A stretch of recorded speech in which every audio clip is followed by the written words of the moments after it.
Good morning. We are back in session now as the Planning, Housing, and Parks Committee. It's just before 11:30 on March 14th. We're here for a briefing to discuss code enforcement and troubled properties with the Department of Housing and Community Affairs.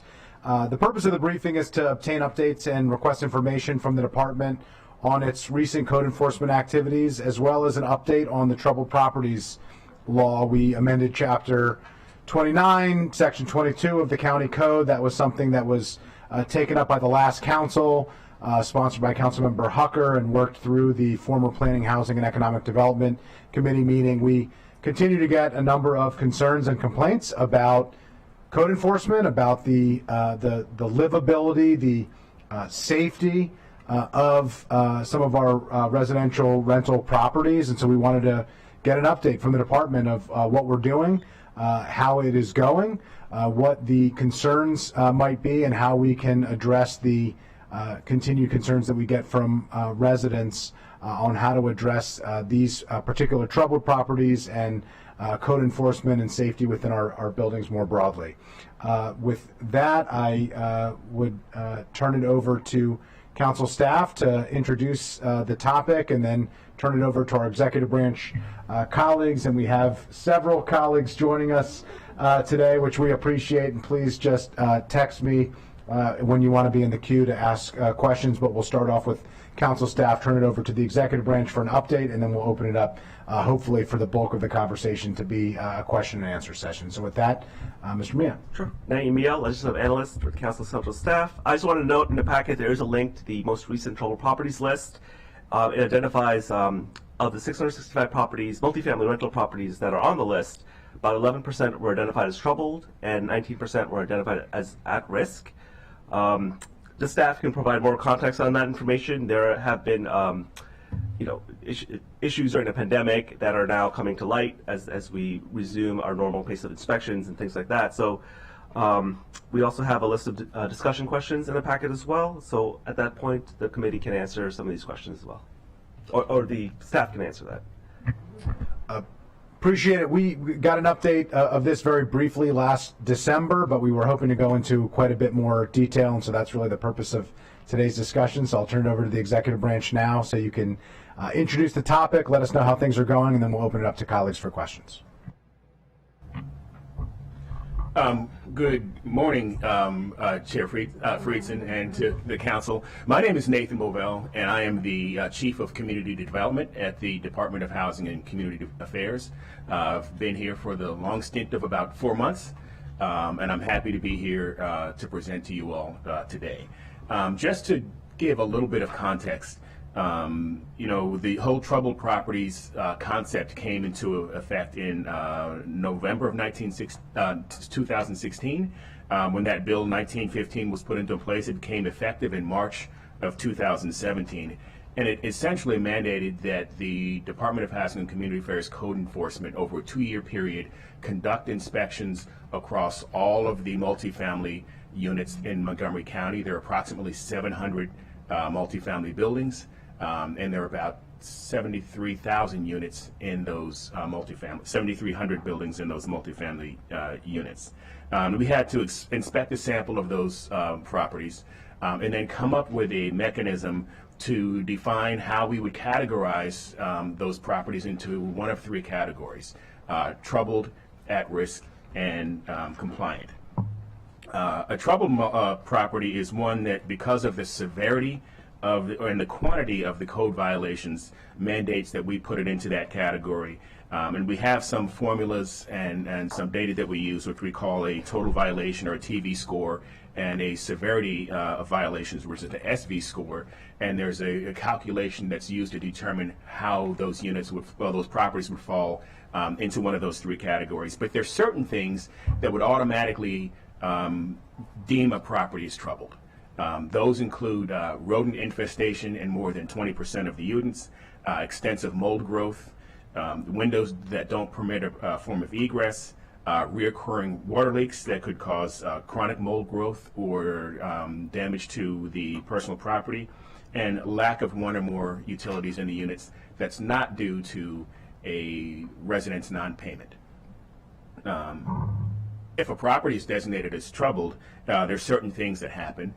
They're required to submit a corrective action plan to DHCA that describes in detail the specific actions that they're going to take, not only to address the violations that were identified during the inspection, but also to prevent other of those types of violations from occurring.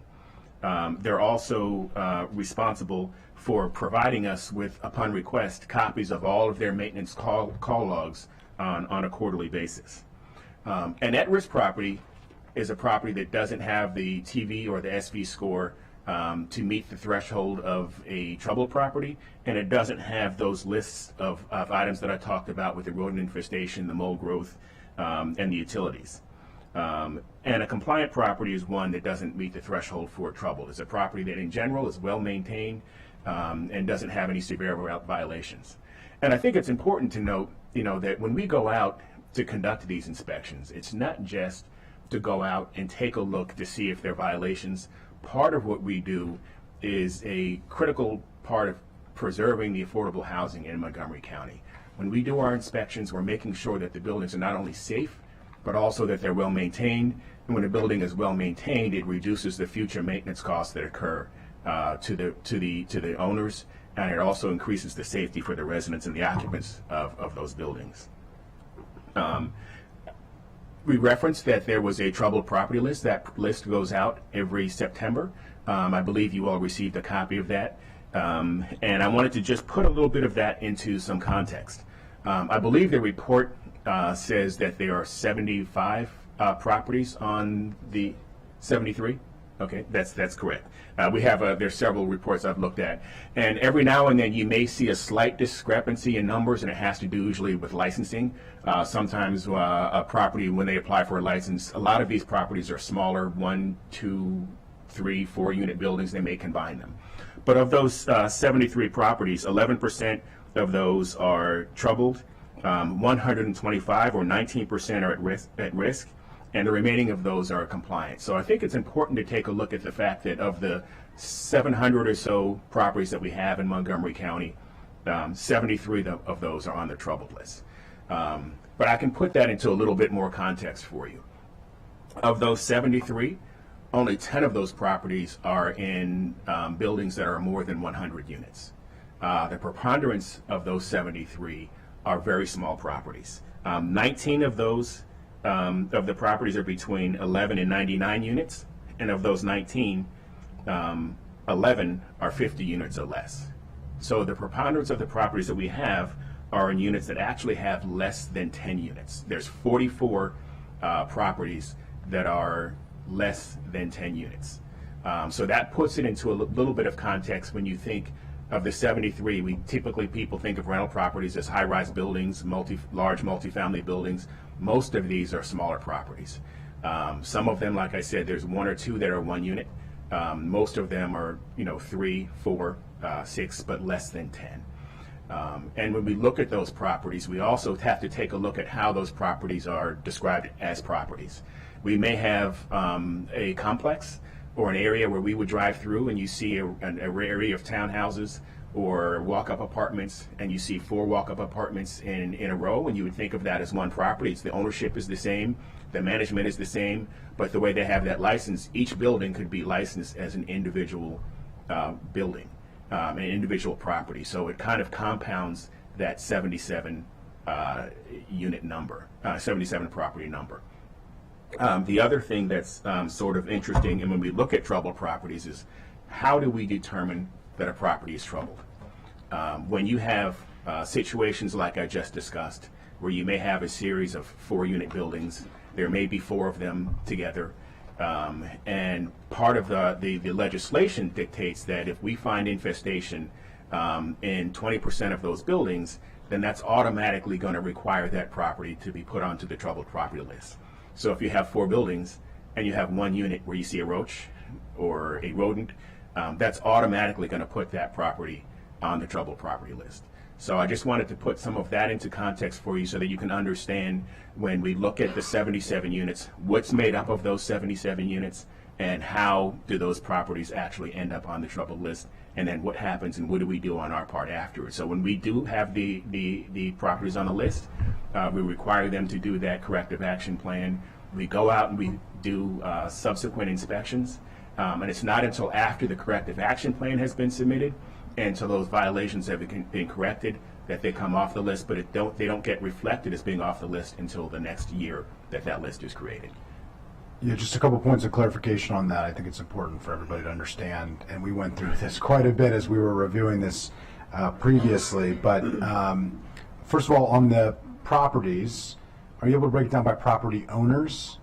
Do you have a list of specific property owners, so that would control for the issue of 4 or 8 units that are listed as separate properties, but in fact, to any resident, they would see that as the same unit or the same building. Yes, and in my example, oftentimes, and I don't have didn't bring that data with me today, but oftentimes those 4 or 8 units are owned by the same owner.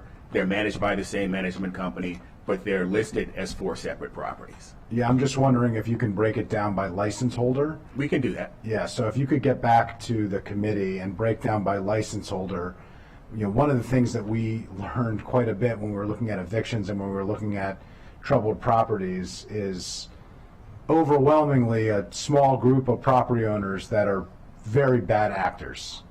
And the question is, what are we doing to address them? And so I think it's important and would be helpful for us to know how many of these units are the same bad actor. And if that's the case, what can we do to target that bad actor? Are there additional tools at our disposal that we could use, or are there additional tools that we could create, that we have the legal authority to create, that we could address? But I think that would be helpful. When somebody gets on a troubled property list, the corrective action plan, how long can they be on the troubled property list before other action is taken, condemnation or some other fines, etc.? Some other action is taken. I understand once they do the corrective action plan and address the issue that got them on the troubled property list, they're on there for a year until they've demonstrated that it's not a chronic issue. But how long do they have once it's been identified to get off the troubled property list before some other action is taken, if any? Well, one of the things that we look at are the nature and the types of the violations. So when we do any inspection, whether it's a triennial or a annual inspection for the troubled properties, we have certain time frames allotted for them to correct certain violations. Life safety and health and safety violations need to be corrected within 24 hours. Others may have a longer time. If we come out and re-inspect and we find out that those violations have not been corrected, then we can utilize our normal process of issuing citations, taking those property owners to court, and issuing fines for those violations that haven't taken place. And if they're very serious, reoccurring, that really affect the health and safety, then we would issue condemnations for those affected units. I appreciate it. Councilmember Fonnie Gonzalez has a follow-up, and then I'm going to turn it to Councilmember Jawanda for his questions. 2 quick questions. As you come back with a breakdown per ownership, as Chair Friedson have stated, can you also give us information of how much money they're charging people for rent, especially in these units, and what the increases have been? Because many times folks are asking folks that are increasing the rents and claiming that is to fix their units, but they're not doing so. So I'm interested on seeing the data on that. And the second question, and this is based on that experience that we had in Twinbrook with that particular property, which should remain nameless right now, but everybody knows what I'm talking about. What's like in that particular case, that property was in I'm assuming it was under the trouble. No, it was not. Well, that's even worse. So that particular property is on a flooding area. When it rains, it gets bad to the point that a person died now about 2 years ago at this point. So when you're renting a unit, sometimes you have, and putting that on the side, when you're renting a unit, you have rental insurance.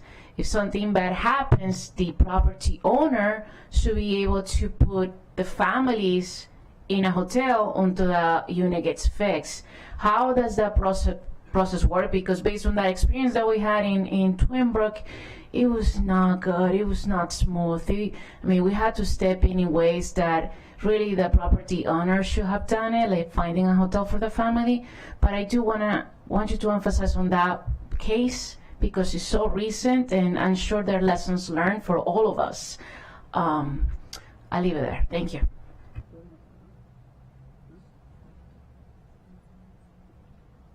I was asking Nicole if she wanted to talk about displacements. Could you want to know about what the property owner is required to do in a situation like that?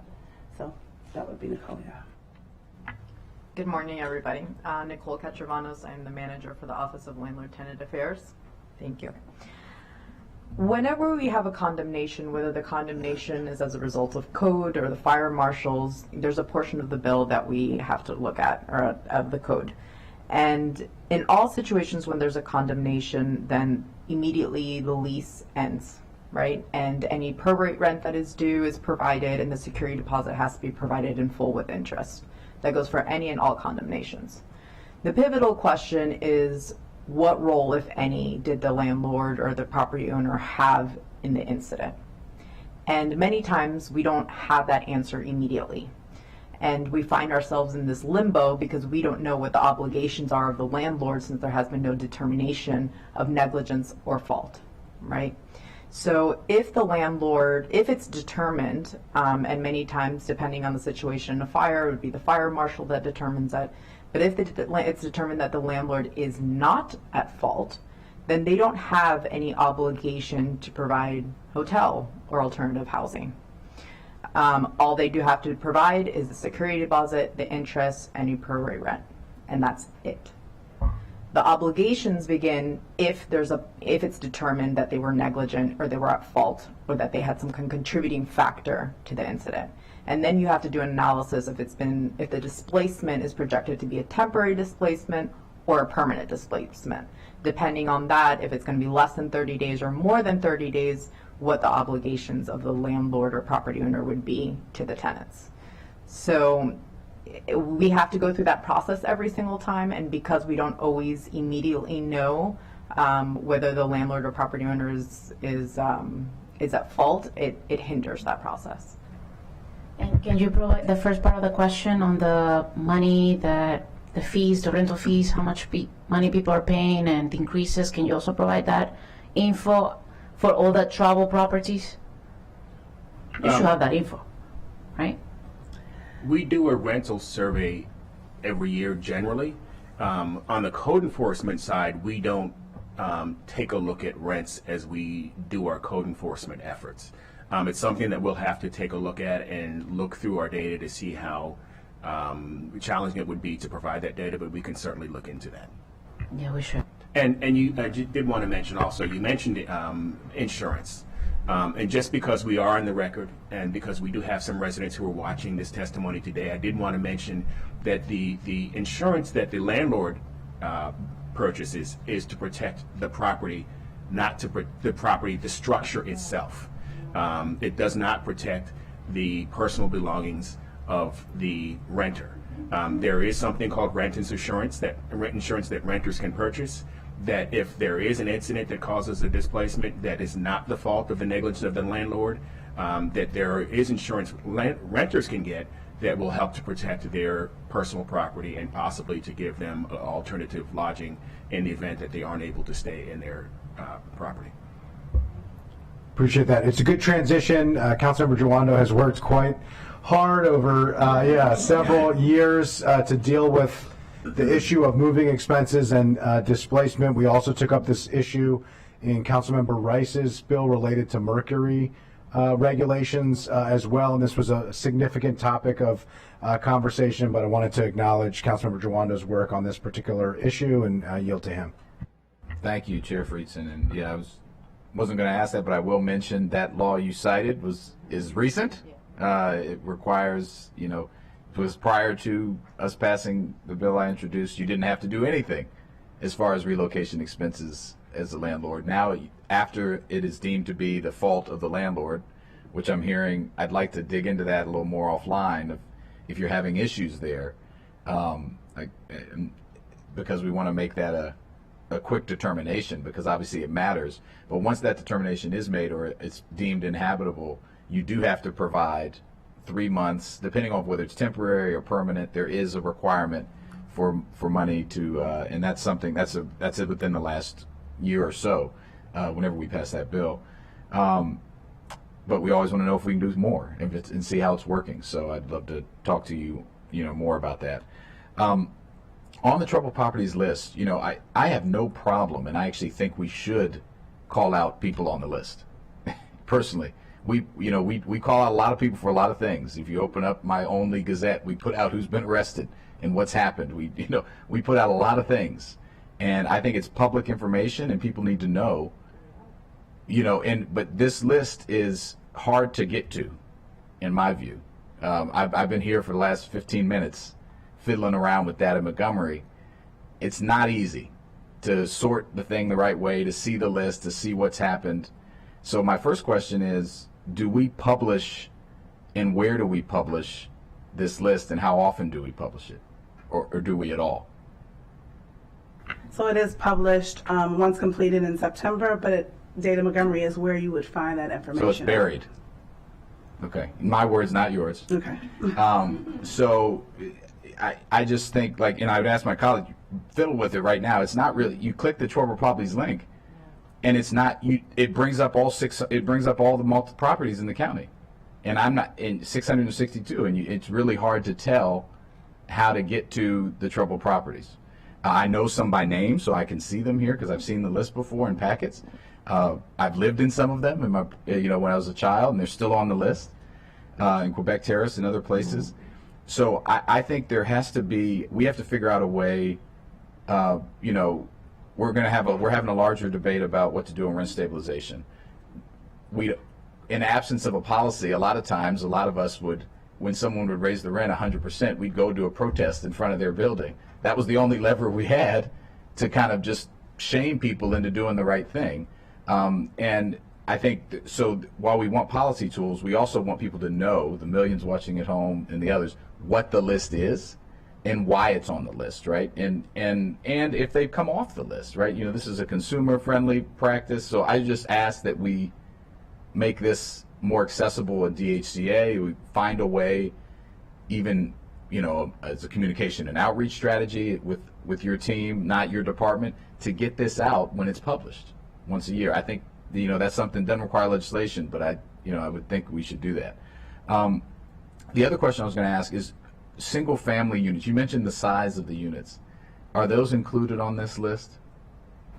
And if not, where are troubled? How are those? If you get a complaint on a single family unit, which is 28% of our rental stock. Yes, single family units are inspected on a complaint basis.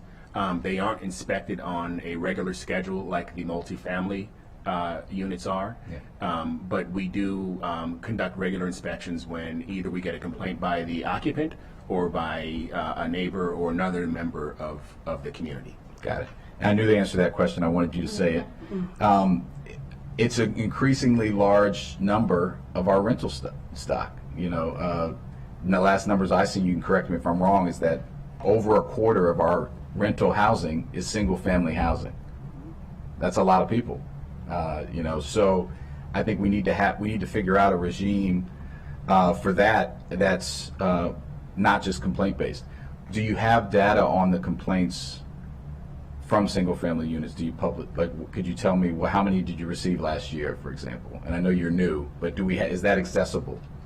I can't obtain that information. Okay. I don't have it with me, so I can get that to you. Okay. Yes. I think we want to look at that. And similarly, when you have infrastructure like Purple Line coming in and other things in places like Long Branch where I grew up, when people are acquiring properties to rent, we want to know what's going on there. And similarly to the last question, are there any linkages between who's owning, the ownership of what's going on? I think we need to be doing that comparison, because I agree the vast majority of landlords are maintaining habitable, really great rental housing, but when you have almost 40% of our county renting, it's a lot of people that are, and hundreds of thousands of people that are renting. So the other question I had, and then I'll turn to colleagues as well. The 73 properties that are on the list, do you look at it for analysis of, in like in a 10-year span, how long you've been on and talk about the process of getting on and off? Because this is something that I think we might need to come back on legislation of the threshold. If you have 51% of your units, whatever the thresholds are to get you on and off the list. Could you talk about that? So when you're placed on the troubled property list, I'll start with how it starts. Once you are determined to be troubled, then within 30 days the property has to give us a corrective action plan. In addition to that, quarterly they have to provide us with service requests that tenants have placed to them, all service requests that they've placed to them, to ensure that they are correcting whatever deficiencies that the tenants are reporting. And so they stay on that list. We work with them as far as their corrective action plan to ensure that they're doing exactly what they said they're going to do, and they begin to remediate anything that is still outstanding. So because they're on the troubled property list, they stay on for a year, and that means that we have to inspect that particular property every year at 100%. And so when the year is up, so they stay on it the whole time. When the year is up, we go back and re-inspect. Another re-inspection is done, and that determines where they're at that point. So are they still troubled, or have they come off the troubled property list, and where are we ranking them, right? So if they're no longer troubled, they could be at risk. And so then we do more frequent inspections. And that means that we can do it as frequently as we want, every 2 years. What are the penalties if you're still on the list? Let's just play that scenario out. Yeah, there's no penalty, so to speak, other than the regular protocol that we take. Whether we issue this, the citations, we end up in court. But as far as if they're still on that list the next time, it's the same. It's the same process. And so, what would be the point of what is the stick? We have carrots and sticks. You could take them to court. Their fine schedule. What's the process? So there is a fine schedule as well. Every time we have to inspect. And right? What's the fine? Let me get the schedule. Excuse me. Well, while she's checking, I will add these inspections are not fun for the landlords, especially for the larger property. So if we go and do a large property, we may come out with 15 inspectors. For some of the larger properties, it might take 3 days to complete an inspection of a unit property that's 300, 400, 500 units. Like I know you just did the Enclave in February, yes. right? And when we do properties like that, the property management company is responsible for providing property management staff to walk along with each inspector. So they typically, like the Enclave, have to pull property management staff from some of the other properties other than that property to facilitate that inspection. So one of the things when you say what is the stick, they have to go through that process, and especially for the large properties, it's a difficult process to go through on us and for them. And when they don't make those inspections, that when we do have those violations, then we have to also come back out to re-inspect to identify all the violations that were identified during that inspection, which is a tedious process as well. Okay, thank you. Go ahead. I'm going to have to get back to you with the fine schedule. I didn't bring it to me. But that's fine. We can follow up. Yeah. I want to review. I think the committee should review. We should be reviewing whether this is really working. I understand what you said. It's a hassle. I've been on that property. Let's just take that one as an example, which I live very close to. I have gone through. I've been on the council 5 years. I've twice seen a very large inspection within 5 years of that building, and what's happening. Do we have enough tools in the toolbox? I don't know. I have an inkling of a suspicion that we don't, but we should review it in a systematic way of what we're doing, who are the people are, along with these other questions. Are there frequent flyers, properties and ownership? We need to be, critically looking at. The good thing about having 73 is that you can really dig into that. I think in a robust way.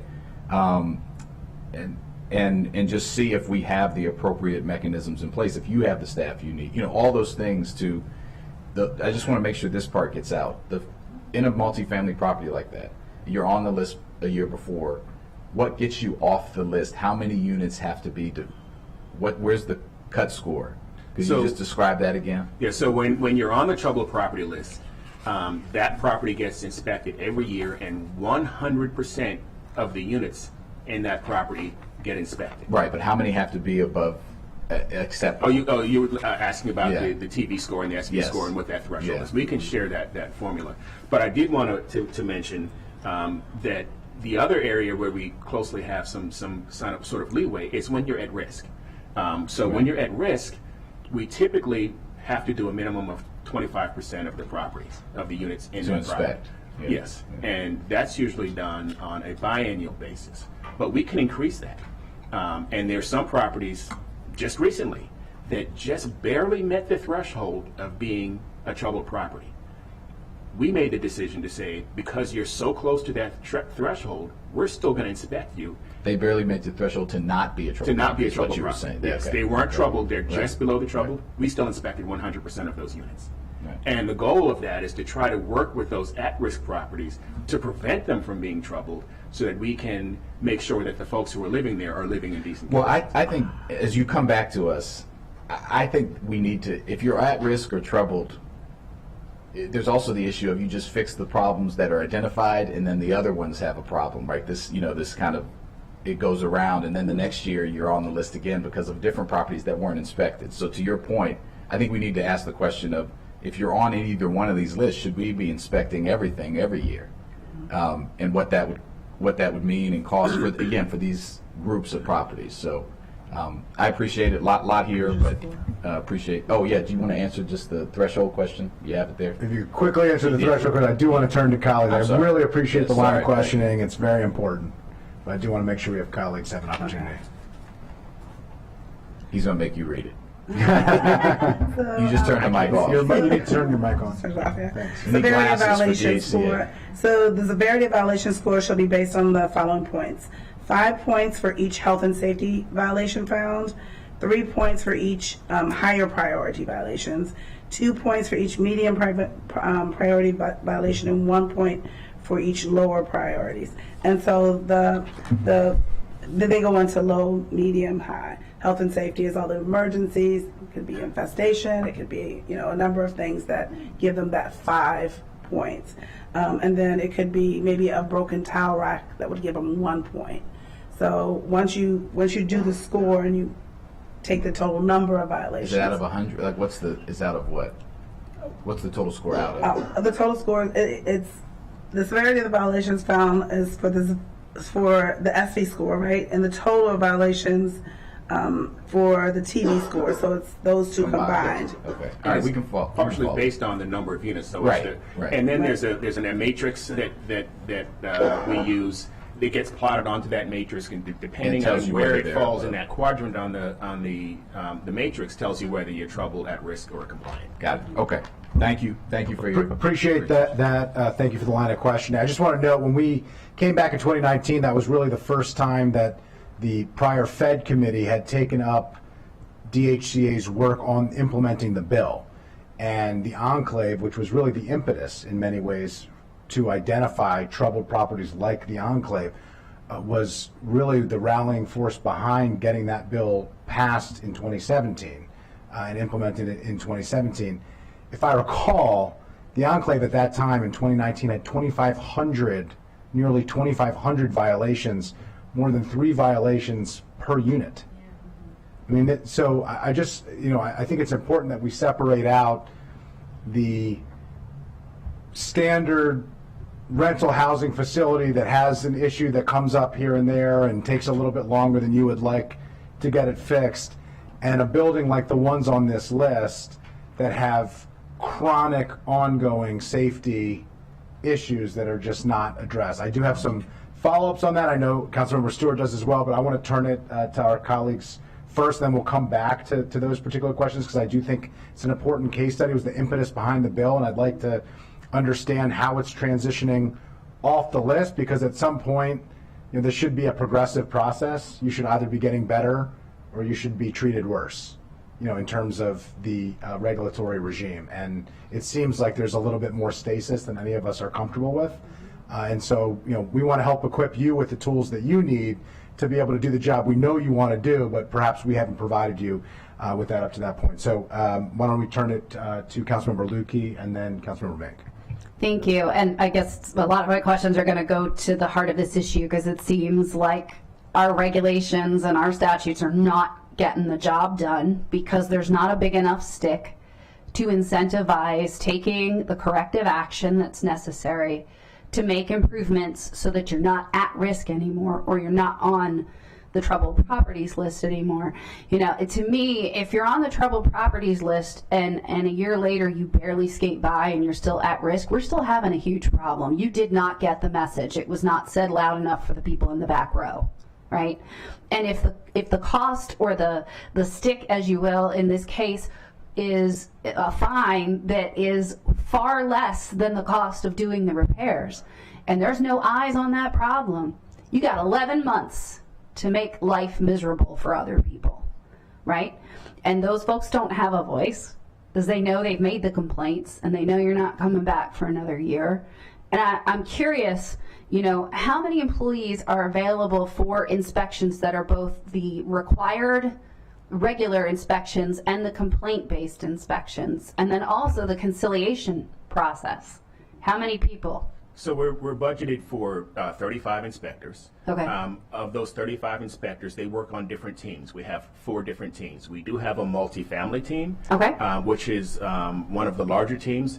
But when we do a large inspection like the Enclave, we pull inspectors from all of the teams to facilitate that inspection. So part of when 1915 was passed, we knew we were going to have more inspectors, so our inspection team was increased as part of that bill to facilitate handling those types of inspections. Are the inspectors that you have assigned regionally so that they have an ongoing familiarity with certain properties, or are they all responsive countywide based on availability? So we have, like I said, we have teams. The multifamily team, typically when they go out and do inspections, we try to the extent possible to have the same inspector. They get familiar with the property, they get a relationship with the property manager, they get to know that property very well. But if there's somebody that's out or somebody that's not there that day, we can have somebody else come in to fill in at any time. And we do have a code manager for the multifamily team that looks over all of those large multifamily properties. For the single family properties and our ADUs in Tacoma Park, we do have our sort of regionalized inspectors that are focused on more specific areas. And I know there were some good questions raised about the single family rental units versus these multi-unit dwelling properties. And I'm curious, do you know, with respect to the single family units, because you mentioned complaints often come from neighbors, how many of the complaints are coming with respect to single family rental units coming from neighbors or community members versus the occupants or the leaseholder? Yes, we can get that information. So typically, I mean, the tenant will call us. We'll know it's the tenant. A lot of times it's anonymous and we just assume that it's from the community. Well, we know it's from the community or maybe a neighbor, but we can get that information for you. Okay, and then are you able to tell over time how many of those are pulled offline or sold following periods of complaint? Change of ownership, we can Change tell of that as ownership? well. Yeah, okay. Thank you. That would be really helpful, I think, to... We can also look into our rental licensing system to determine, like, if they're licensed, if they've changed ownership and still it's Right. a rental property. So Right. we can. Okay. And without having the specific data, I would think it's fair to say that a lot of the neighbor complaints that we get are often for the properties that are deemed vacant and... Where something else is happening. Yes. Correct. Okay.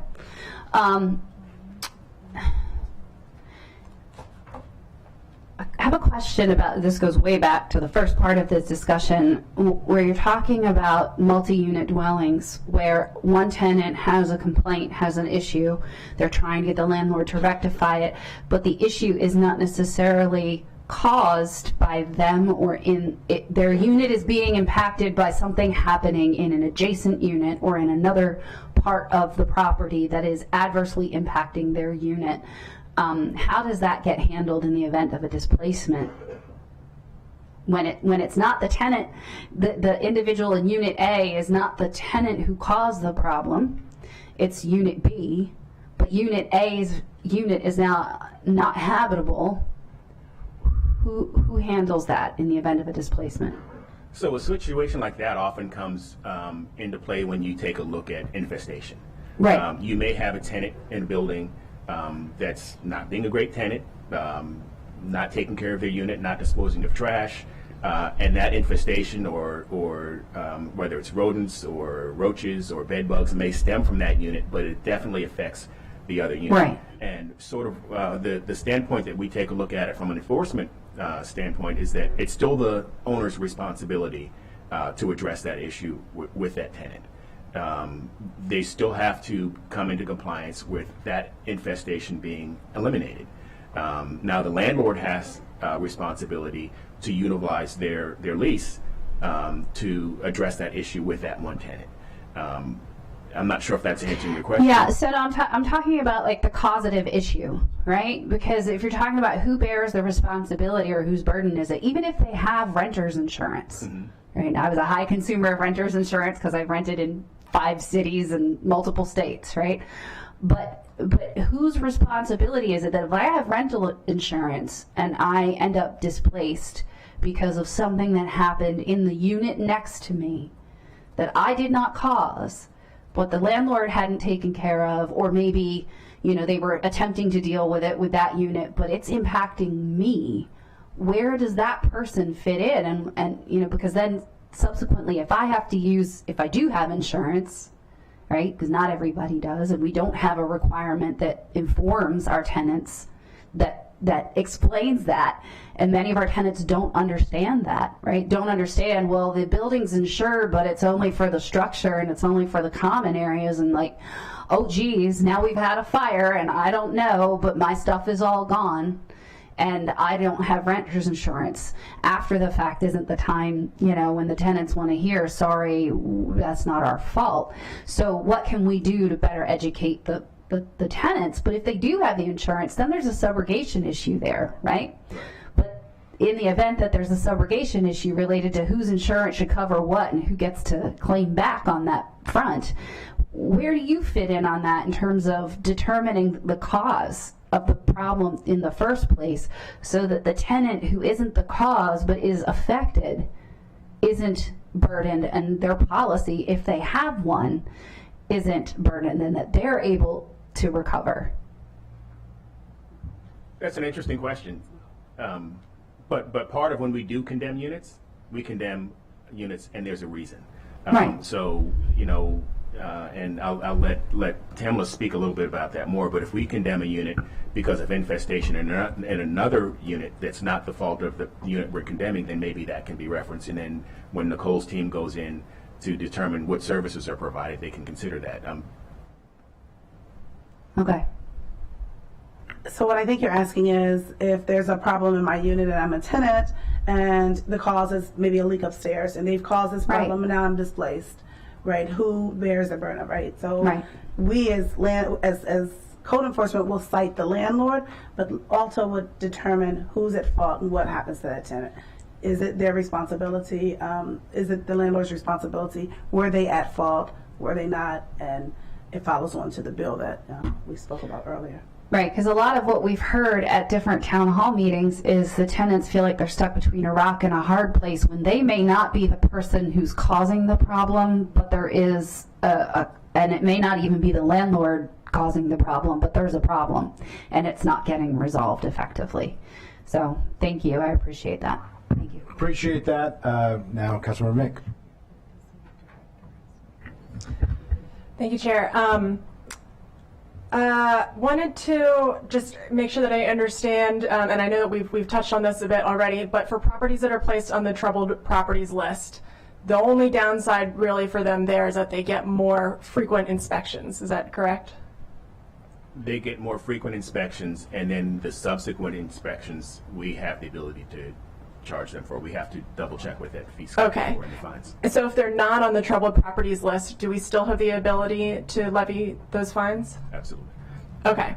If there's certain violations that they haven't corrected, Right. that we would levy those fines for if they don't correct the violations. That's any inspection, any violation that we have. If it's not corrected at the time that we do the reinspection and they're not making reasonable efforts to correct that violation, then we can issue citations for those. Got it. Okay, so to make sure I understand the full picture of our carrots and sticks as we have it now, if there is something that has gone unaddressed, we have the ability to levy, well, we first, of course, we ask them to address the issue. They're given X amount of time to address the issue, depending on what that issue is. We then go back and check whether they have remedied that issue. If they still have not, then we would levy the fine. That would go to court. Court would then tell them, you have X amount of time to remedy this issue. They would then either remedy it or not, and then it comes back to court. And if the court finds that they still have not remedied it after that series of warnings and noncompliance, then the court can decide whether and how much to apply that fine for that particular citation. Is that correct? That's correct. Okay, so that is a lot of steps and a lot of time that a property owner or a landlord can take before remedying a problem that the tenant is then dealing with for that extent of time. And the only thing waiting on the other end of that is maybe like $1,000 fine potentially, or more or less for that one particular infraction. So if there was a whole bunch of infractions where it applied to many units, then that cost might stack up. Or it might not. I'm seeing a whole lot of ifs and a lot of time passing to see whether there will be a very minor consequence waiting at the end of that. Is that an accurate picture? Yes. One thing I wanted to mention, Councilmember Mink, and I'm not 100% versed on this, but I know that the Office of Landlord-Tenant Affairs has the discretion to revoke a rental license. It's not something that's done very often. It has implications because as soon as the license is revoked, the landlord then has to provide a 2-month notice to vacate, and essentially all the tenants would have to leave the property. But we do have the discretion to do that, and we can do that for code violations, for ULTA violations, and it would be obviously with the approval of the director. Could you give me just a loose picture of how much we have either done that or threatened to do that? I've only been in the office for less than a year. Okay. And we may be issuing, we're planning on issuing one this year. Okay. So in terms of tools that we are using, and we don't want to displace our tenants also. So in terms of tools to get property owners, to get landlords into compliance, I'm hearing that we have little to no effective tools at our disposal. And that falls on us. So I look forward to working with my colleagues to come up with some more tools. I mean, I'll note that the rent stabilization bill, the Home Act that Councilmember Joando and I worked on, we did try to build another tool into that, which is that if landlords would like to apply to do an increase of greater than 3%, they would apply, and as part of that application, they have to not be on our at-risk or troubled properties list. So in effort to build in, to use the existence of our at-risk and troubled property designations, I think that would be good. I think that it's still not enough. I also wanted to tap into whether we're doing enough to ensure that the right properties are ending up on the troubled properties list. There was recently, of course, the inspection at the Enclave. And some of the residents who we spoke with there, as well as we had a member of staff there, and so I've just been trying to compile some of what was seen, but it was only a few minutes, by and large, what we were hearing for the inspections. They went in and checked appliances, like stove, I guess plumbing in the bathroom, and then went out. There was a wide range of ways in which the inspectors did or didn't engage with the residents. They may not have engaged with them at all, or they may have asked some questions. And so that led to, we heard from a number of residents missing bigger picture problems, including rodent infestations, and it also relied on the comfort level of residents to voice their concerns about, to speak up and say, wait, did you check this? Did you check that? We're having this ongoing issue. So a couple questions there. One is, could we see the checklist that is used by the inspectors? It would be great to think together about how that could be potentially improved, or whether it's being used fully by all of our inspectors, and also just any thoughts on that, on how we can improve quality control, the jobs that our inspectors are doing, whether they're are our standards for them not high enough. Should we have higher standards, or is that the standards are there but everybody's not consistently meeting them? Any thoughts would be appreciated. So each inspector is supposed to, of course, be on the same page. They're supposed to do it the same way, and our inspections are done in a systematic way. So they check everything. There is no checklist. They go in to the right, up, down, walls, floors, all the way around to the right, and everything is checked in the unit. So of course we do, run the appliances. We may turn on the stoves, to make sure that the burners are working, and open the refrigerator. We make sure that the seal is all, so they're checking every single thing in that unit. So it's not just. So I'm hearing that they should be checking all of those things. I'm just letting you know that we've had members of staff present. They are not checking everything, or not all of the inspectors are. So the good news is then that means that is an opportunity edge for us to see how we can ensure that all of our inspectors are clear on exactly what those standards are, and is motivated to do those things. Okay. So, Thanks for that. Thank you for raising that issue. We're going to add that to the follow-up list, that you could respond back to us on any questions related to the inspectors, to make sure that they are following protocols and any actions that the department intends to take to ensure that all the protocols are being followed, so that the inspections are happening to the degree that we believe they're happening, because it's important for us to get briefings here to know what is supposed to be happening, but even more important that obviously in the field that it's happening. Right, and to make sure that there is a checklist, that it's followed, and perhaps the checklist that could be shared both with the management company or property owner and with the tenant, so that everybody understands, which I think is transparent, of here's what we're going to be checking. I think the property owner has a right to know what's being checked. It's their property.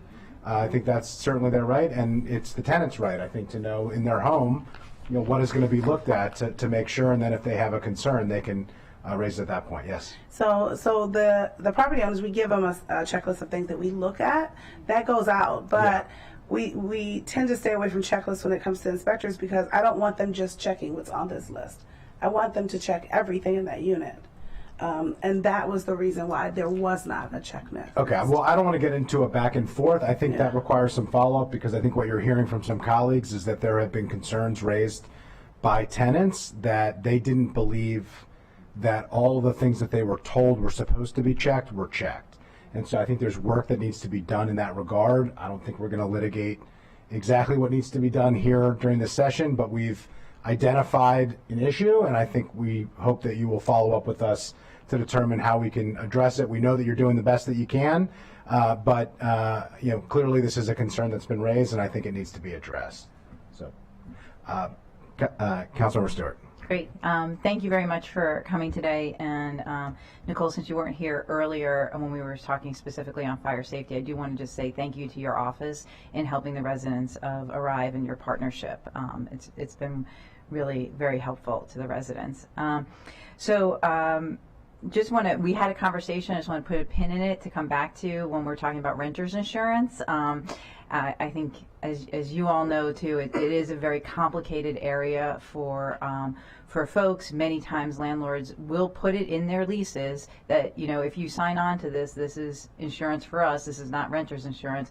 But we have to also be honest, who is actually going through and reading in detail their full lease. So I do think this is something we need to come back to in terms of how are we making sure that people are being educated on this point. And on the code enforcement, having been the mayor in Tacoma Park for a number of years, I'm very familiar with all of your work, and I will say that you all have put in changes over the years. We're talking today about how we can continue to make improvements, and I appreciate the work that all of you do. Like my colleague, Councilmember Joando said, that list has been the bane of my existence for a very long time, and if there is a way of making it more user-friendly, that would be great. I also think if there's a way that particularly those of us who are district reps can work more closely with all of you on that list. We receive, phone calls, emails from our residents regarding their buildings and other things, and I think it would be helpful if we already knew, and had back and forth with you all on some of these troubled properties and know what you're working on so that our staff can be prepared when they're receiving some of these emails and things. And in addition to that, I think as Councilmember Mink was talking about, making sure that people know how to file complaints and then follow and look. One of the things that I have experienced is, people will find something in their building and they won't even know what they're supposed to do. And so they just start, because we need to, do the outreach, make sure they know about it. And this isn't your fault. It's all of ours, making sure our residents know.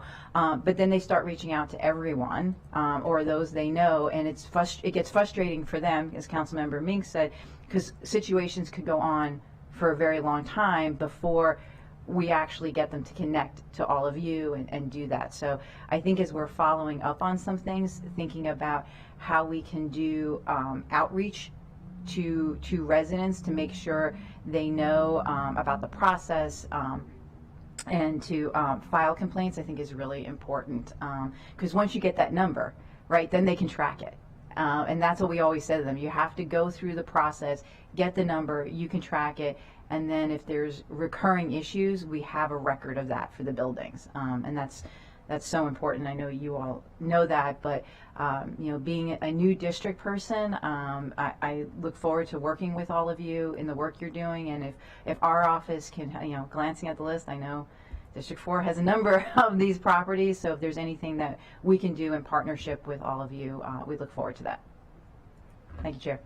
Thank you. All right, I'm going to close this out. I have a few questions, and then we'll do the follow-up. There is a lot of follow-up that has come from this, so I just want to start by thanking colleagues who have come with some really important questions and lifting up some really serious and important concerns from residents. Thanks to the department for all of your work. I know these are not easy issues, and really appreciate that, and thank council staff for helping to organize us. The first question is, how many people are on the troubled property, or how many properties, are on the troubled property list for longer than a year? There's 73 total properties on the troubled property list. How many of those have extended longer than 12 months? Being new, I don't have that data with me right now, but it's certainly something that we can look at. All we need to do is to compare the report that came out on the last September with the report that came out the September before that, and then we can take a look at which ones are reoccurring on that list.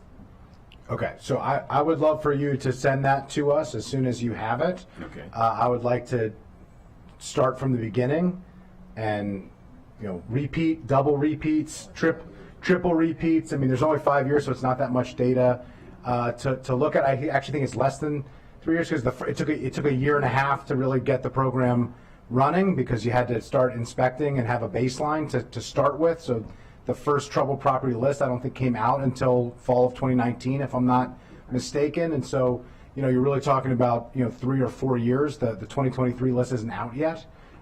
So, we're talking about three years. So if you could share that with us, I would appreciate it. I think that's really important. I think it speaks to the issue. The point here was to create two things from my perspective. One, a targeted list for us to be able to ensure we know who the repeat chronic problem properties are, so that we could focus our enforcement attention on those, and to make sure that we are publicizing that issue. That people could look and see that these are chronically poorly maintained buildings, and that is a public safety issue and a consumer protection issue. So I agree. I'm glad that we have the list, but now we need to figure out how we get people off the list. Either they should no longer be leasing to tenants eventually, and we don't want to displace people immediately, but eventually you should lose the right to, be able to lease a property if you're not doing so in a safe way, in a properly maintained way, to have dignified and safe housing for the residents. Or we should help you get off the list so that you are providing that safe, dignified housing, which is what all of us and everybody, broadly wants. That's where I think there's some work that can be done. This is an early aspect of this bill. We had COVID in the middle. Appreciate all the challenges that have been there, but we need to do better on that front. And if we need to make some changes and tweaks, I know the committee is prepared and ready to work together, as a committee. And I know other colleagues are very supportive of that effort as well. But we need your help to understand what that means. I will acknowledge and appreciate Councilmember Jawando's comments. When I worked at the state, we had a tax scofflaws list, and there was a press conference, and these were not minor, honest people who had accidentally, put the wrong number on the wrong part of the form and had to work with, the state to be able to correct their taxes. These were chronic, overwhelming tax cheats. And we publicized it. It was reported on. And these were businesses. There was a business list, the top 50 individuals, and the top 50 businesses. And the compliance that happened after that list went out was significant.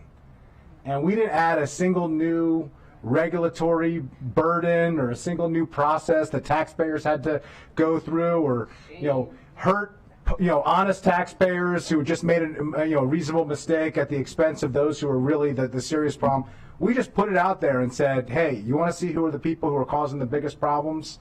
Here they are. Here they are. So I totally agree with that. I think we should be creative and think through how we can make that clear.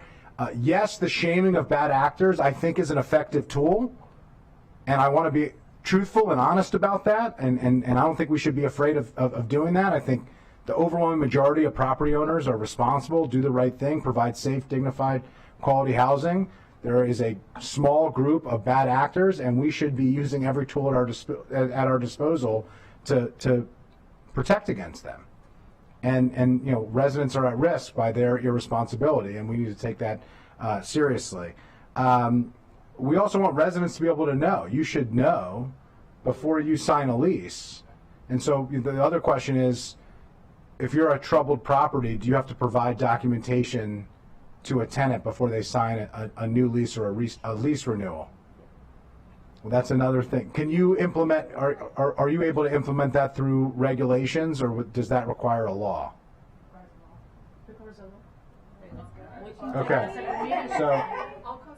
So that's, we have a list that we're developing to strengthen this, but at minimum, to have a troubled property list that is much easier for people to see, much more public than it currently has been, not just as an enforcement tool, but as a community tool to provide consumer protection and public safety, and also information that is going to a tenant. You should have to disclose that you are a chronic issue, and I think we should have additional standards for those who continuously are on the troubled property list. If you're on for a year and you get off, we shouldn't hold it against you. You should, good for you. You had issues, you brought in new management, maybe you made a bad hire of a company that was managing your property for you and they were negligent, and you stepped in and you solved it, you fixed it once you were aware of the problem.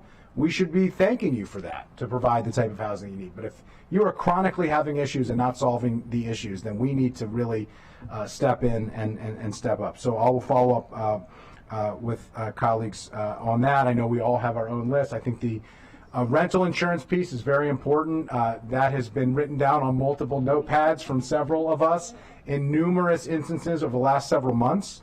And so I know we're going to follow up on that.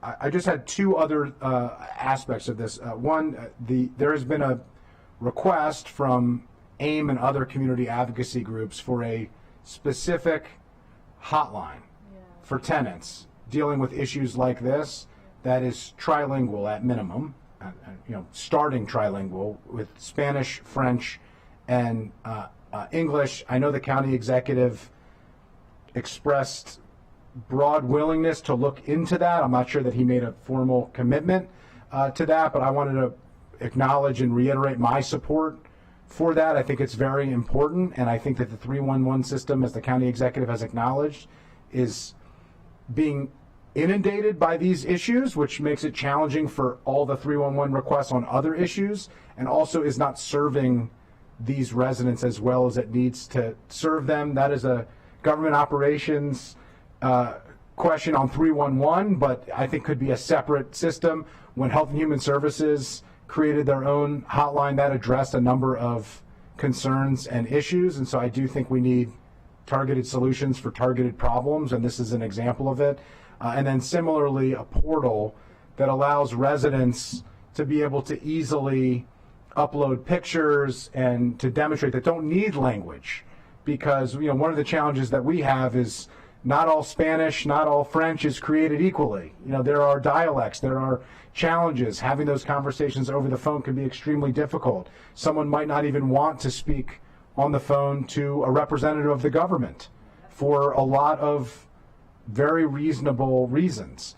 And so we need to provide as many tools as we can to do that. I think the county executive also expressed an interest in looking into that, but I wanted to just take this opportunity, and I see a lot of nodding heads from colleagues, to lift that up, and I hope that you will bring that back and lift that up within the executive branch. But I think those two aspects could be very important empowerment tools for residents to be able to address these issues who don't feel like there is an easy process for them to address it, and I think that would really help.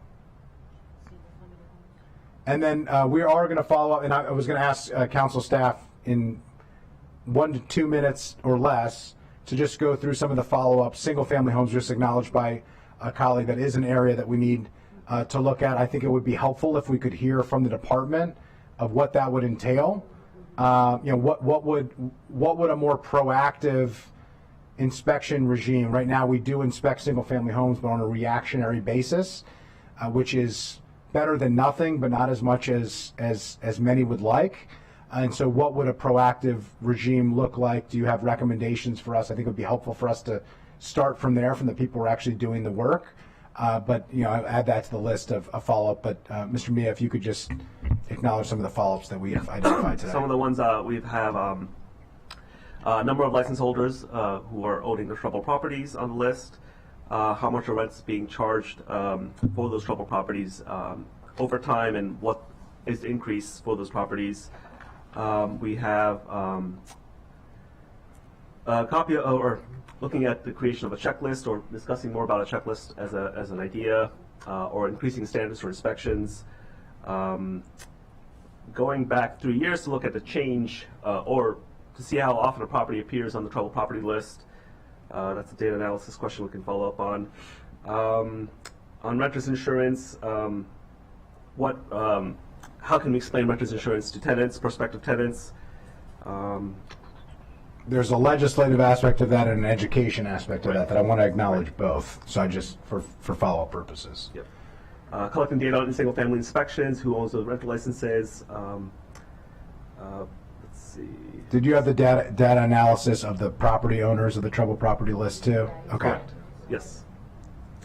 How many complaints come from tenants versus neighbors? If we have that data, we can look at that.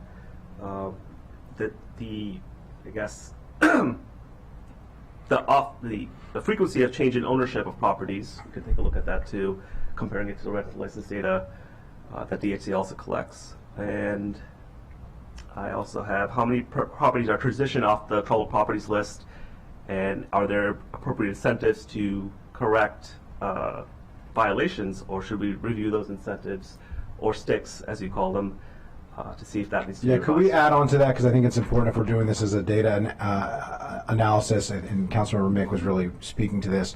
Can we identify the troubled property list and what fines have actually been assessed and what fines have actually been paid? Because I think that would, let's just focus, it's a reasonable number of properties, 73, that we could literally go through and just identify all of the citations, all of the fines, what, if anything, has actually been, paid. I just asked too that we've been saying the 73, but that's just the troubled. we might as well look at the at-risk as well. I don't know how many are in that. What's that? With how much? 125. 125. Yep. Okay, so I think we should just. Look at the whole. If you agree, we should just look at all of them. Okay. Is that reasonable for the department to be able to do? Okay, great. Okay, thank you. And we'll try to get all this follow-up in the next couple of weeks before budget, especially in case we need to review it during budget. I'm going to turn it over to Councilmember Mink. Is it reasonable within 30 days? 30 days to get the data? I mean, we're not going to be able to come back before then anyway, so I just want to give you a reasonable time to really put together analysis here.